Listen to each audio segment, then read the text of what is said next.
All right, 1 Kings 10, 666 talents of gold. Gold was one of the things that God instructs Solomon to use in the building of the temple. Go to 1 Corinthians 3. Remove the wood, hay, and stubble. Retain the gold and silver in your mystical progression.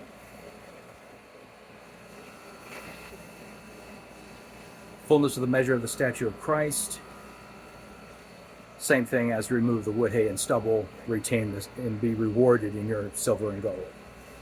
The fire of God's love, the fire of God's progression in your life, removes the wood, hay, and stubble. So 666 is the gematria of the phrase Ark of the Covenant. So to come to the fullness of your personal Ark of the Covenant. Oh, that's Hebraic gematria, the numerical value of each of the letters. We come to the fullness of the measure of the stature of Christ,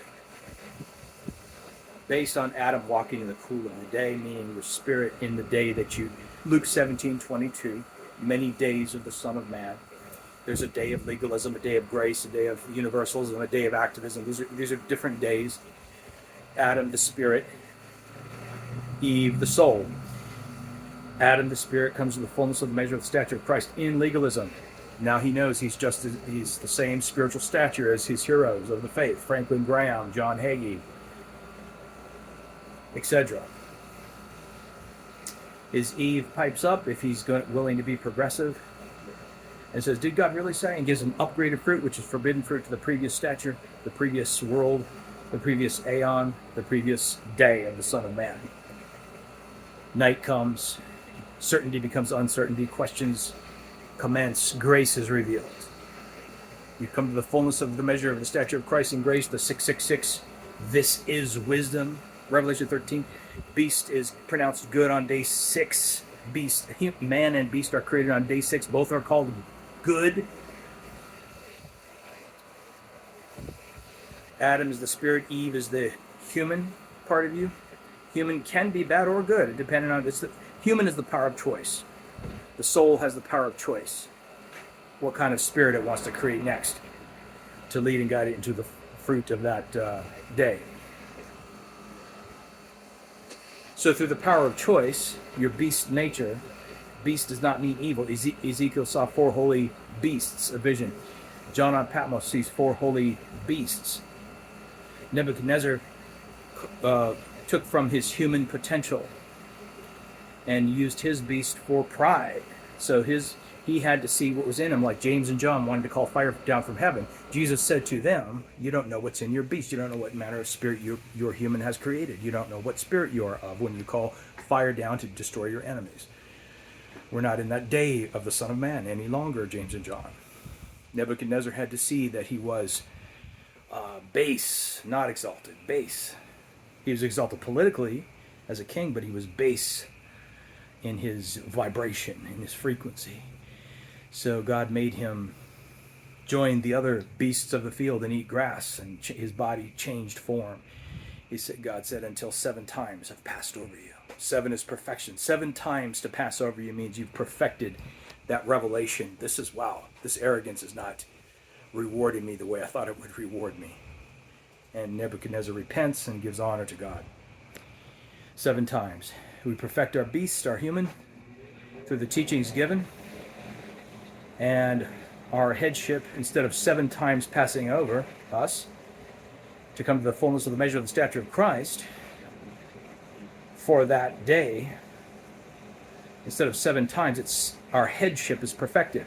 7 represents perfection. Our headship is perfected. What governs us? 7 heads. In what? The teachings given. Ordinances. 10 ordinances, 7 heads and 10 horns the beast has in Revelation 13. They came up from a visual. The subconscious visualizes the teachings becoming a reality in your life. The subconscious, the primordial waters of the subconscious, the sea in you, the personal. We're the microcosm of heaven and earth, and the sea. So up from the visual, where you hope, faith, hope, and love. The greatest of these is love. You have faith in the teachings that your mentors gave you. What's going on in the hidden man of the heart at this point. But the hidden man of the heart becomes visible when the beast, the human nature, rises into visibility. Now every eye shall see him. He cometh with clouds, the cloud of your created being, the cloud of your spirit.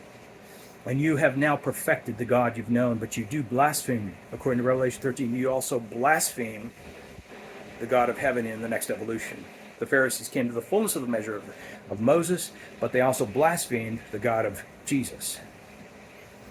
The Franklin Graham, John Hagee, and New Age, and everybody that's against the activists, they honor the God that the starseed, or the God that they have worked through to fruition as far as the channeled works or the teachings or the New Testament.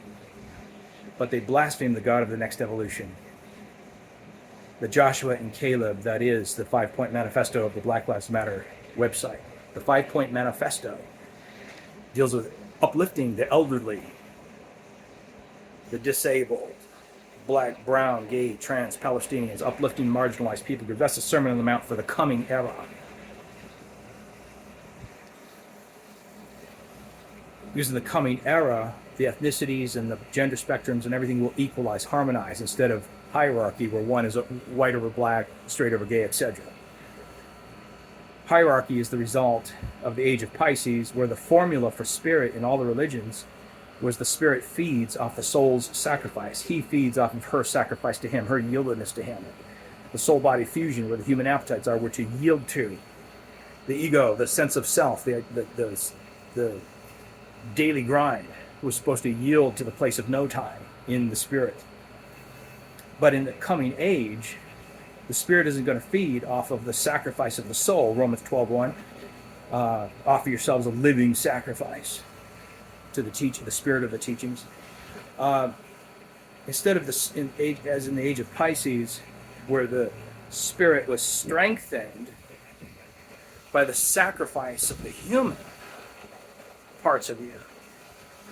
In the age of Aquarius, the man is doing the woman's work, meaning the spirit is incarnating as human with all spirit traits intact. So instead of feeding off the soul's sacrifice, now the spirit and the human feed off of each other's equality and celebration. The spirit celebrates the humanity, and the humanity celebrates the spirit. And in society, it will eventually spill out into the secular world, where men and women celebrate each other. There's no male headship in the household anymore. It's a marriage of equality rather than a marriage of submitting. So we come to the 666, which is the gematria, or the numerical value of the phrase Ark of the Covenant. We've achieved our Ark of the Covenant. Usually it's going to take 10 to 15 years for any God form.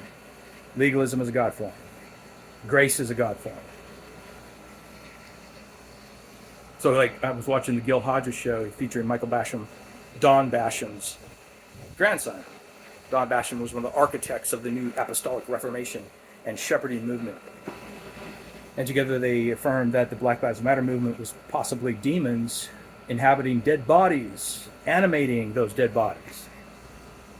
See, 2,000 years ago, that same thing happened, but instead of through Gil Hodges' YouTube channel blaspheming the God of the coming time, it was the Pharisee sect blaspheming the God of Jesus, saying he was a demon-possessed Samaritan in John 8:48.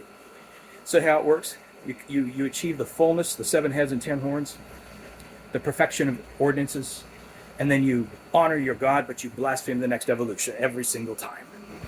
And you keep doing it until Eve pipes up. Did God really say that Black Lives Matter was demons?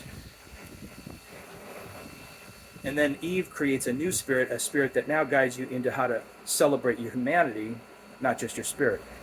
And then next thing you know, your eyes are open and you see all ethnicities as people to learn from and celebrate and become one with. Harmonize, harmonize, harmonize. Hallelujah!